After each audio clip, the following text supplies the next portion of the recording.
Now, in this particular recap video, we are going to be looking at the topic that was treated in the main video, which is differences between the spoken Central Igbo tongue and Igbo Izugbe, natural versus the artificially made. Okay, now we are going to be looking at the chapter 1 of that topic. If you go to the main video, you will see what was described there. A lot of information was given there. But this is a recap video to touch on a few points for greater understanding, okay? Now, the Igbo language as we have today, both the spoken and the written form, has gone through a lot of processes, a lot of research work that brought it to the particular point that it is, both the natural processes and also the man-made processes, okay? Now, as we write Igbo today were the efforts of people who came together and said, we need to be able to write Igbo. Now, this effort started around the 1840s into the 1850s, okay? And so that is what we looked into in this video. In the chapter 1, we talked about the ancient district of Igboland and their prominence. Now, why did we talk about the ancient district of Igboland? We had to talk about the ancient district of Igboland because the ancient districts were connected to how Igbo language developed. That is to say, when the Igbo language research started in the 1840s into 1850s, it was the district of Igboland that were visited. Now, in each district, the dialect samples were taken. Now, the reason why these dialect samples were taken was because the missionaries wanted to get the most central of them. It was important for them to get the central dialect of the Igbo people so that they could do their missionary work with one dialect that would be understood far and wide. And so they took the time to visit several areas of Igboland, which we will now know as districts.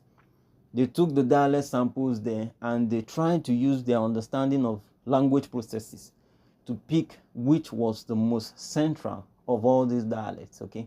And so that is how this work developed.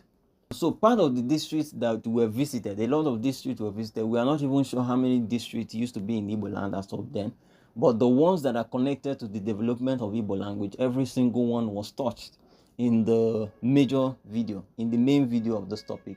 That is the 60-minute video. All these districts were touched. But the major districts that were connected to the development of the Igbo language as we write it, especially today, and even as we speak in the townships, the major districts were the Enugu district, the Isuama district, the Aro district, and the Abia district. Now, when work was carried out in the Enugu district, a lot of samples of the language was taken. It was also discovered that the Enugu district is a very, very big area in Igboland.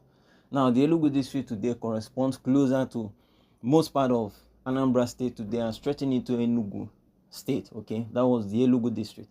Now, talking about the Isuama district corresponds more to the northern part of Imo state today. That was the Isuama district.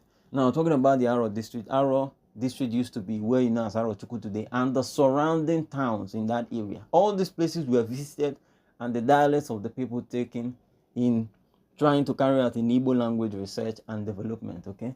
Now, another district that was touched a bit was the Abia district, what you know as Agbaja. The pronunciation is actually Obaja. The Obaja district was also visited and they were observed to see how they spoke, okay?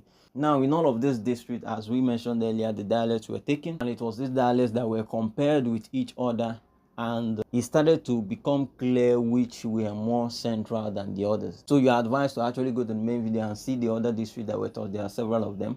And so this is how the language, this is how the dialect samples were taken from each of these districts, compared together, and in some instances combined, so that a written form can be brought out.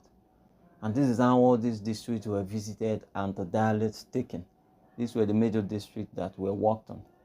Okay.